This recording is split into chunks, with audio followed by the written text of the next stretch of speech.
প্রতিদিন সড়ক দুর্ঘটনা ঘটছে, মানুষ মারা যাচ্ছে, কাঁদছে নিহতের পরিবার, কাছের মানুষ, আত্মীয় স্বজন। কিন্তু কার কান্না কতদিন? সমাজ, দেশ, প্রিয় মানুষ, আত্মীয় স্বজনের কান্না একদিন থেমে যায়। পরিবারের কান্না থামে কি? একটি দুর্ঘটনা সম্পূর্ণরূপে বদলে দেয় একটি পরিবারের জীবনের গল্প। সড়ক দুর্ঘটনায় বদলে যাওয়া একটি পরিবারের জীবনের গল্প আমাদের আজকের পর্ব। ইকরাম আহমেদ একজন সরকারি কর্মকর্তা।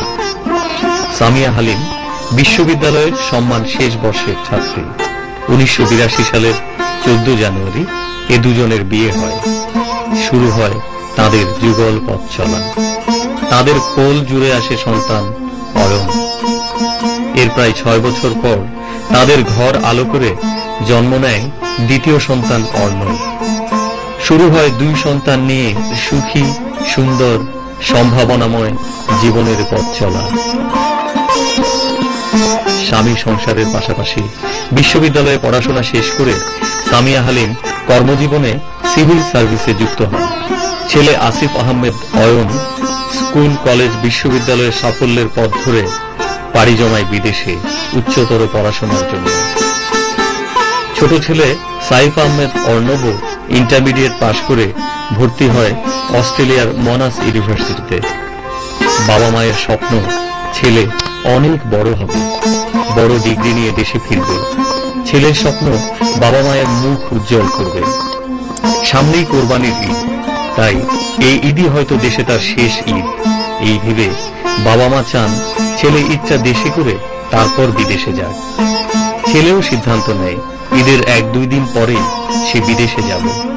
যেহেতু এই ঈদ দেশে তার অনেক দিনের জন্য হয়তো শেষ ঈদ, তাই এই ঈদ নিয়ে তার উৎসাহ ছিল অন্য সব ঈদের চেয়ে বেশি। অর্ণব গিয়েছিল কোরবানির পশুর হাটে গরু কিনতে। গরু সে কিনেছিল ঠিকই, কিন্তু গরু নিয়ে তার আর বাসায় ফেরা হয়নি। রামপুরা ব্রিজের কাছে একটি বেপরোয়া কাভার্ড ভ্যানের চালক মুহূর্তেই নিভিয়ে দেয় অর্ণবের জীবন প্রদীপ। বদলে যায় একটি সুখী, সুন্দর, সম্ভাবনাময় পরিবারের জীবনের গল্প।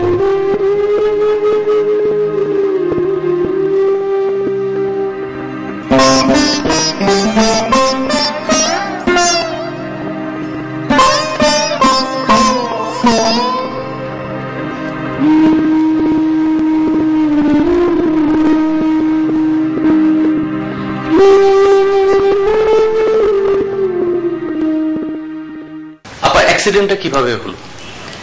আসলে সেটা ছিল 26শে নভেম্বর 2009 সাল। সে বছরে 28শে নভেম্বর ঈদুল আজহা ছিল। তো স্বাভাবিকভাবে আমার বড় ছেলের বউ ওরা আসছিল ঈদ করতে অস্ট্রেলিয়া থেকে, এবং আমার ছেলেও 1 মাস পরে, ছোট ছেলে সাইফ, ও 1 মাস পরে মনাশ ইউনিভার্সিটিতে পড়তে যাবে। ও পেয়ে গেছিল এইটা অ্যাপ্রুভালটা। তো মোটামুটি আমরা খুব একটা আনন্দের ভিতরে খুব সুন্দর একটা সময় কাটাচ্ছি। একটা হলো ছেলেটা আমার ফেরত আসছে, বড় ছেলের বাইরে থেকে, আর ছোট ছেলেটাও যাবে, ঠিক যেটা আমি আশা করেছিলাম ওর কাছ থেকে, যে জীবনে প্রতিষ্ঠিত হতে গেলে বাইরে থেকে একটা ডিগ্রি নিয়ে আসবে, এখানে বসবে।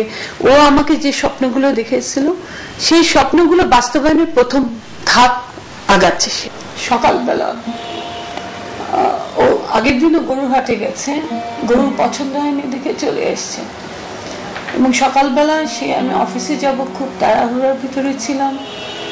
তো সে আমাকে বলছে যে আম্মা আমার খুব খিদা পেয়েছে, আমাদের নাস্তা দাও। সাথে আমার বোনের ছেলে ছিল, ভাইয়ের ছেলে ছিল। ওদের বলে আমি পরোটা খেতে চাই, আলু ভাজি দিয়ে আর মাংস। তা আমি ওদের সব ঠিকঠাক করে দিয়ে যাচ্ছি। তো বলে আম্মা আমি তো ইতে যাব, বঙ্গতে যাব, বঙ্গ মার্কেটে আনতে, ওরা সবাই যাচ্ছে, তো তুমি আমাকে কিছু টাকা দাও, আমরা কিনবো। খুব হাসছিল, 3 ভাই মিলে এত হাসছিল যে মানে ওদের হাসি হাসতে হাসতে গড়িয়ে যাচ্ছিল এরকম। তা আমি বলছি তোমরা এত দুষ্টামি করছো, দেখো এখন আমার অফিসে যেতে দেরি হয়ে যাচ্ছে। বলে আম্মা তুমি যাও, আমি কোনো অসুবিধা নেই। অফিস থেকে দুপুর 3টার দিকে আমি ওকে ফোন করি যে বাবা এরকম তোমার আলমারির অর্ডার দিতে আসবে লোক, ইঞ্জিনিয়ার, তো তাকে তোমার সব দেয়ালের মাপটা দিও। তো সে সবকিছু সরিয়ে টরিয়ে দেয়ালের মাপ দিয়েছে। বিকালবেলা যখন আসি তখন আমাকে বললো যে আম্মা আমি আবার সবগুলো ঠিকঠাক করে রেখেছি, রাতে আমাদের একটা দাওয়াত ছিল সেটাতে সে যেতে চায়নি। সে বললো আমি তো রাতের বেলা গরু কিনতে যাব, আমি ওটাতে যেতে চাই না। ওর জন্য সন্ধ্যার সময় কোরআন শরীফ পড়েছি আলাদা করে, যে ও যাচ্ছে মনাসি ইউনিভার্সিটি, আল্লাহ তুমি ওকে সুন্দর করে সবকিছু ঠিকঠাক করে আমার ছেলেকে আমি ঠিক যেই জন্য পাঠাচ্ছি সেরকম মানুষের মতো মানুষের যেন আমার ছেলে ফেরত আসে। কিন্তু সেই দিন রাতেই যে এরকম ঘটনা ঘটবে আমি ভাবতেই পারিনি। যেদিন ওর জন্য আমি আলাদা করে কোরআন শরীফ পড়েছি, যেদিন সকালবেলা আমার 2 ছেলের জন্য ইয়াসিন সূরা পড়ি আর রহমান পড়ি, নফল নামাজ পড়ি প্রতিদিন সকালবেলা, সেখানে ঠিক এই জিনিসটা আল্লাহ আমার জন্য রেখে দিয়েছে, এটা আমার কখনোই মনে হয়নি। অ্যাক্সিডেন্টটা আসলে সত্যি কথা যদি আমি বলি, অ্যাক্সিডেন্টটা কিভাবে হয়েছিল এটা কিন্তু আমারও জানা নেই, কারণ আমি শুনতে চাই না। আমি আমার ছেলেকে যেভাবে দরজাটা খুলে সে যাওয়ার জন্য চলে গিয়েছিল, আমার কাছে আমার ছেলে সেই রকম ভাবেই আছে। এবং আমি আমার ছেলে অ্যাক্সিডেন্ট হয়ে যাওয়ার পরে তাকে যখন এখানে নিয়ে আসা হলো বাসায়, এবং তাকে যখন নিয়ে যাওয়া হলো গোরস্থানে, আমি তাকে দেখিনি, আমি দেখতেও চাইনি এবং আমাকে দেখানো হয়নি। কারণ দেখানো হয়নি মনে হয় আমার দেখানোর মতন অবস্থা আমার ছিল না, কারণ আমি এটা মেনেই নিতে পারছি না যে আমার ছেলে মারা গেছে। আমার কাছে কিন্তু আমার ছেলে জীবন্ত হাঁটা চলার মুভমেন্টটা মনে আছে, তার হাসি মনে আছে, তার পিছন দিক গলা জড়িয়ে ধরা মনে আছে, সবকিছু মনে আছে। কিন্তু আমার ওটা মনে নেই যে আমার ছেলের মৃতদেহটা কেমন, আমার ছেলে কবরটা কেমন, আমি এটা অ্যাডজাস্ট করতে পারি না। এবং আমি এটা চাই না, আমি কোনো দিন যাবো না ওর কবরে, আমার মনে হয় আমি যেতে পারবো না। আমি ওইভাবেই থাকতে পছন্দ করি, আর এখন পর্যন্ত আমি মনে করি আমার ছেলে আমার সাথে আছে, আমার ছেলে সবখানে আছে। তবে হ্যাঁ, আমি তখন যখন তার সাথে তার ছবিগুলোর সাথে কথা বলি তখন আমি কোনো রেসপন্স পাই না। এই রেসপন্সটা পাই না যখন, তখন আমার আরো বেশি কষ্ট হয়। আমার কষ্ট হয়, কারণ তখন আমার মানতে হয় মাঝে মাঝে যে বোধহয় আমার ছেলে আর আসবে না, বোধহয় আর আমি আমার ছেলেকে দেখতে পাবো না। এবং আমার মাঝে মাঝে মনে হয়, অনেকে বলে যে মৃত্যুর সময় নিকটজন কাছে আসে। আমি এখন চিন্তা করেছি হয়তো ওই সময় সে এসে আমার সামনে দাঁড়াবে, যে জন্য মৃত্যুও কিন্তু আমার কাছে খুব অনাকাঙ্ক্ষিত একটা জিনিস না। আমার জীবনও যেরকম, জীবনে একদিকে যেমন আমি আমার বড় ছেলেকে দেখছি, জীবনের ওই দিকে যদি আমি যাই যেটাকে মৃত্যু বলে, সেখানে কিন্তু আমার মনে হয় আমি আমার ছোট ছেলেকে পাবো। স্বপ্নে যখন দেখি তখন ছেলে আমার আসে আমার সামনে, কিন্তু মুখটা নিচু করে আসে। কেন যে মুখটা নিচু করে আসে ছেলেটা, কেন যে চোখের দিকে আমার চোখে তাকাতে পারে না, এটা আমি এখনো বুঝতে পারি না। হয়তো এই জন্য যে মা তুমি যে এত কষ্ট পাচ্ছ তার জন্য যে আমি দায়ী, মানে আমি যে দায়ী বলতে বুঝাচ্ছি যে আমার জীবনটা যে তোমার কাছে এত মূল্যবান এবং সেটা যে আমি এত এইভাবে করলাম, এটার জন্য হয়তো চোখের দিকে তাকাতে পারে না, আমি জানি না কিসের জন্য। তবে আমি বিশ্বাস করি আমার ছেলে আমার সাথে আছে এবং আমার মৃত্যুর আগ পর্যন্ত আমার সাথে থাকবে। মৃত্যুর সময় হয়তো সে আমার সামনে এসে দাঁড়াবে, আমি এটা এখনো আশা করি। এবং সেই জন্য মৃত্যু আমার কাছে অনাকাঙ্ক্ষিত কোনো জিনিস না, আমি মৃত্যুকে একটু ভয় পাই না, কারণ সেটা আমার একটা আশার দিক খুলে দিবে, সেটা হলো আমার ছেলেকে আবার আমি দেখতে পাবো, আমি তার সাথে একটু কথা বলতে চাই। এটা আপা যদি কিছু মনে না করেন, আমি একটু ভাইয়ের সঙ্গে আলাদাভাবে কথা বলতে চাই।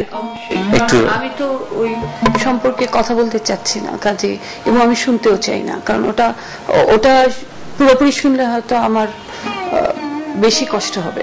অ্যাক্সিডেন্টটা কিভাবে হলো? আমি নরম বিছানায় শুয়েছিলাম, আমার ছেলেটি তখন রাস্তায় লুটে পড়েছে, মাথা চূর্ণ বিচূর্ণ হয়ে গেছে।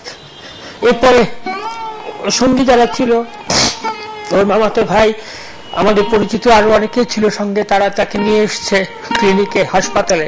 সেখানে ডাক্তাররা বলেছে যে সে মৃতই তাকে আনা হয়েছে হসপিটালে, অর্থাৎ সে ওই স্পটেই তখনই মারা গিয়েছিল।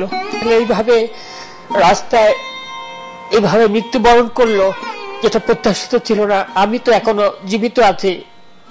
আমার এই ছোট ছেলেটি তার নানার লাশ কবরে পৌঁছেছিল, তার নানির লাশও মৃতদেহ কবরে নামিয়েছিল, তার দাদার মৃতদেহ কবরে নামিয়েছিল। আমি ছিলাম পাশে।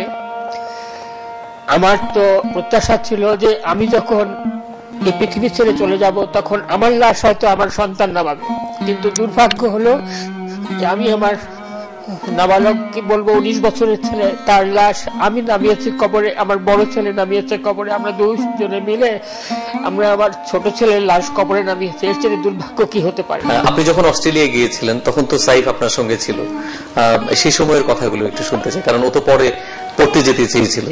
খুব চঞ্চল টাইপের ছিল, কিন্তু স্কুলটা কাছেই ছিল, তো স্কুলে যেত, নিজে থেকে যেত, সকালবেলা আসতো নিজে থেকে, তার কাছে একটা চাবি থাকতো, আমার কাছে একটা চাবি থাকতো, তো আমরা ভালোই ছিলাম। আমি এর মধ্যে একটা কথা বলি, যেমন ধরেন ও ছোট ছিল তখনও, ওকে পাশেই, খুব কাছে, বাসার পাশে আমাদের ওখানে হকার প্রাইমারি স্কুলে দেওয়া হয়েছিল।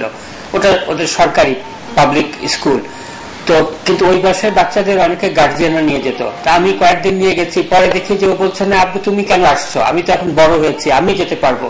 মানে ওর মধ্যে একটা আত্মপ্রত্যয় ভাব ছিল, এবং সবসময় ভাবতো যে আমি তো অনেক কিছু করতে পারি, এবং এটা কিন্তু করে দেখিয়েছে। বাস্কেটবল, তারপরে রাগবি তো যথেষ্ট পরিশ্রমের খেলা, এবং ওই যে আলাদা পড়তে হয়, যেটা সকার, আমেরিকান সকার, এগুলোতে সে প্রাইমারি স্কুলে এত ভালো করছিল যে ইন্টার স্কুল যে স্পোর্টস গুলোতে, সেগুলোতে তাকে পাঠানো হতো। সে খুব স্পিডে দৌড়াতে পারত, মানে স্পিড তার খুব ভালো ছিল, সে রেসে খুব ভালো করতো। তো ওখানে সে মানে ওই স্কুলে, হকার স্কুলে তার যথেষ্ট মেডেল আছে, হকার স্কুল থেকে বিভিন্ন মেডেল দেওয়া হয়েছে তাকে, অমুক রেসে। তার সাহসিকতার নানা রকম গল্প তার বন্ধুরা আমাকে বলে, এখন আমি শুনছি তাদের কাছে। আর আমার বেসিক্যালি যখন ও আমার বাসায় থাকতো তখন আমি নিজেকে খুব মানে প্রোটেকশনে আছে এরকম একটা ফিলিংস আমার আসতো, সে যত ছোটই হতো, এবং সে বিহেভও করতো সেভাবে, কারণ সে বলতো আম্মা আমি তো আছি, এরকম একটা মা আমি তো আছি, মানে সে থাকা মানে এভরিথিং অল রাইট, সে থাকা মানেই হলো যে কোনো ভয়ের কোনো কারণ নেই, সে থাকা মানেই হলো যে সবকিছু সমস্যার সমাধান সে করে দিতে পারে, এরকম একটা অ্যাটিটিউড তার সবসময় চরিত্রে ছিল, যে ছোটবেলা থেকে কোনো কিছু একটা মন খারাপ হলে সে এসে বলতো মা আমি তো আছি। এই কথাটা কিন্তু সবসময় সে বলতো মা আমি তো আছি তোমার সাথে।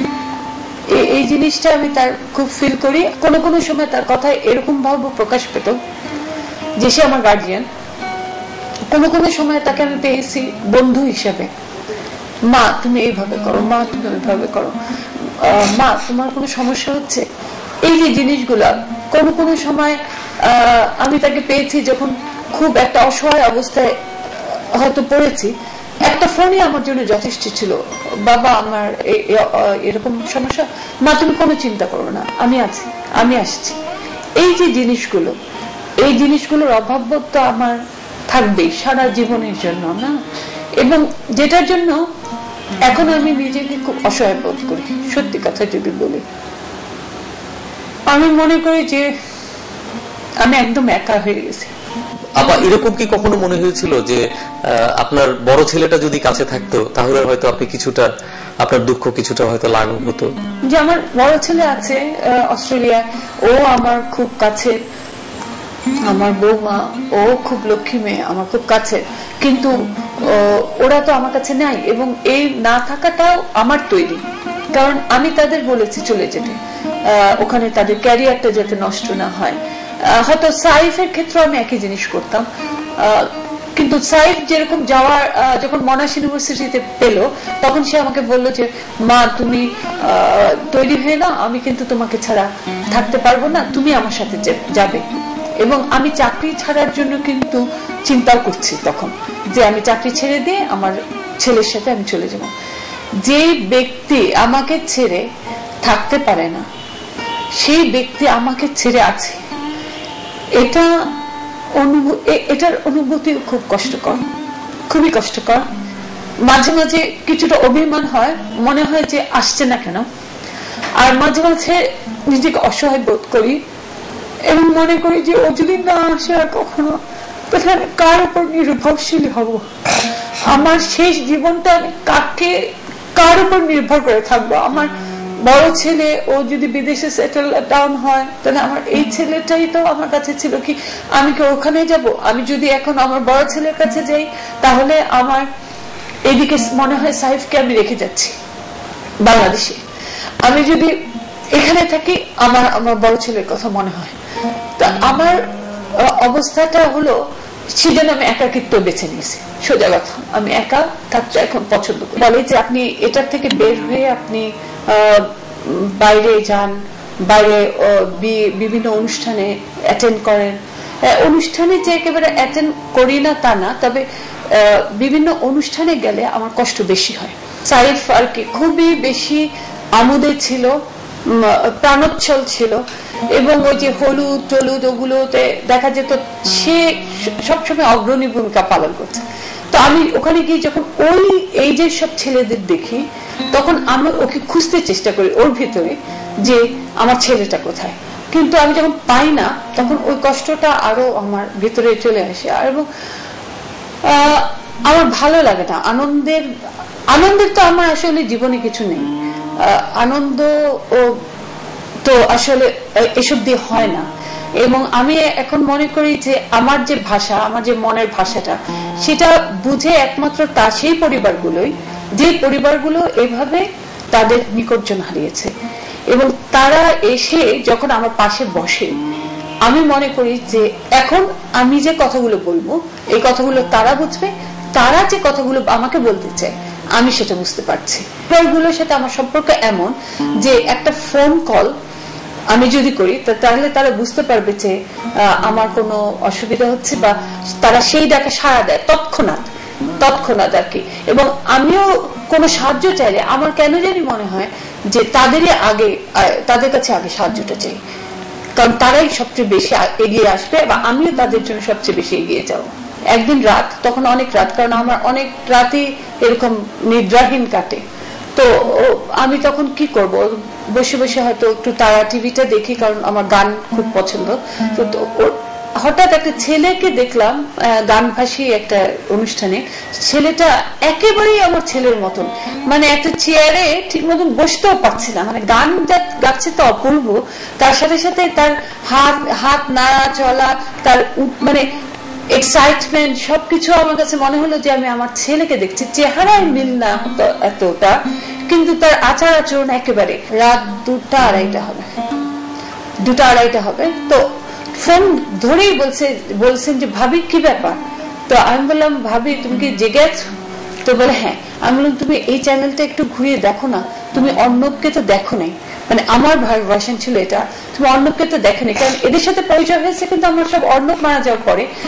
আমার অর্ণবকে তুমি এই ছেলেটাকে দেখলে বুঝতে পারবে আমার অর্ণব কেমন ছিল। মানে এই যে জিনিসগুলো আমি খুঁজি আমার ছেলেকে রাস্তায়, আমি খুঁজি আমার ছেলেকে টেলিভিশনে, আমি খুঁজি আমার ছেলেকে তার বন্ধুদের মাঝখানে, আমি খুঁজি আমার ছেলেকে তার পরিবারের অন্যান্য সদস্যদের মাঝখান দিয়ে। এবং আমি বিশেষ করে ওই এজের ছেলেকে দেখলে আমার গিয়ে একটু আদর করতে ইচ্ছা হয়, কিন্তু তারা হয়তো অনেক অপরিচিত। আমি কিভাবে তাদের গায়ে হাতটা দিব বা বলবো কি করে? আমাকে তাহলে একটা ভূমিকা দিতে হয় যে বাবা আমার ছেলে মারা গেছে, তোমাকে দেখে আমার ছেলের কথা মনে আসছে, এই কথাটা বলে তো তার গায়ে হাতটা দিতে হবে, এর পারমিশন তো তোমার নিতে হয়। এইটা বলাও তো একটা কঠিন ব্যাপার, আর ছেলেরা মনে করবে কি? এই জন্য আমি অনেক সময় জিনিসটাকে সংবরণ করি। কিন্তু আমার আত্মীয় স্বজনের ভিতরে ওর এই যে ছেলেগুলো, ও ওদের আমি এখন একদম সম্পূর্ণ বুঝতে পারি।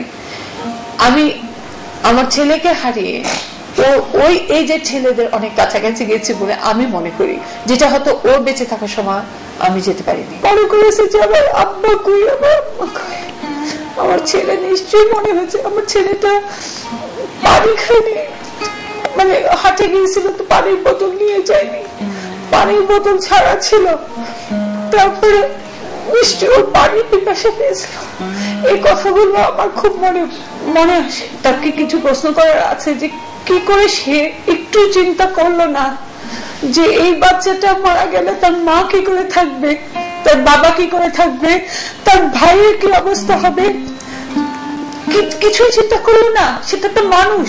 সে লোকটা যদি বলতো ড্রাইভারটা আমাকে যে আমি তোমার ছেলে উপর দিয়ে যাবো না, তার বদলে তুমি তোমার দুইটা ছেলে নিয়ে রাস্তায় নেমে যাবে, তোমার যা কিছু আছে সব আমাকে দিয়ে দিবে, সমস্ত কিছু, আমি একটা কাপড়ে আমি আমার ছেলেটাকে নিয়ে রাস্তায় নেমে যেতাম।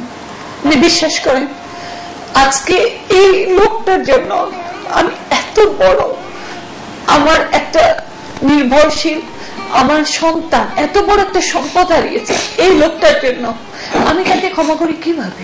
চাই না যে আর আমাদের মতো আর কোন সাইড যেন এইভাবে চলে না যায়, অকালে চলে না যায়। সেজন্যই সাইফ ফাউন্ডেশন হয়েছে। সাইফ ফাউন্ডেশন থেকে ইতিমধ্যে অনেক কাজ করা হয়েছে।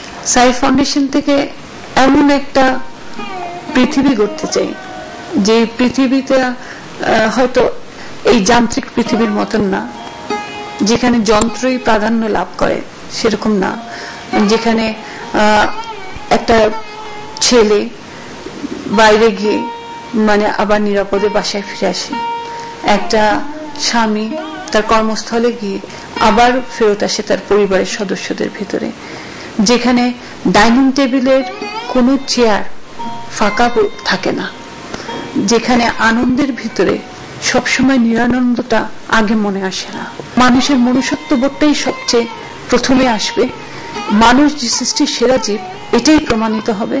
সাইফ ফাউন্ডেশনের মধ্যে এমনই পৃথিবী গড়তে চাই আমি। এটা সাইফের ঘর, এখন আমারও ঘর, এই জন্য এই ঘরের দরজায় আমি লিখেছি memories, life is collection of memories, make each one count.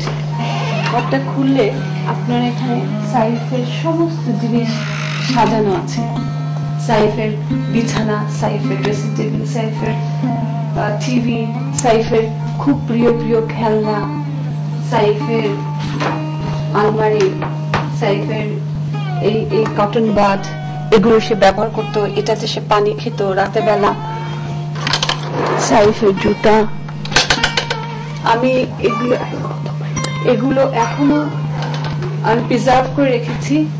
আমি প্রিজার্ভ করেছি, আমি সহজে এই দরজাগুলো খুলি না, কারণ এই দরজাগুলো খুললে আমি আমার ছেলের গন্ধ পাই এই কাপড়ের ভিতরে। আপনারাও কাছে আসলে গন্ধটা পাবেন।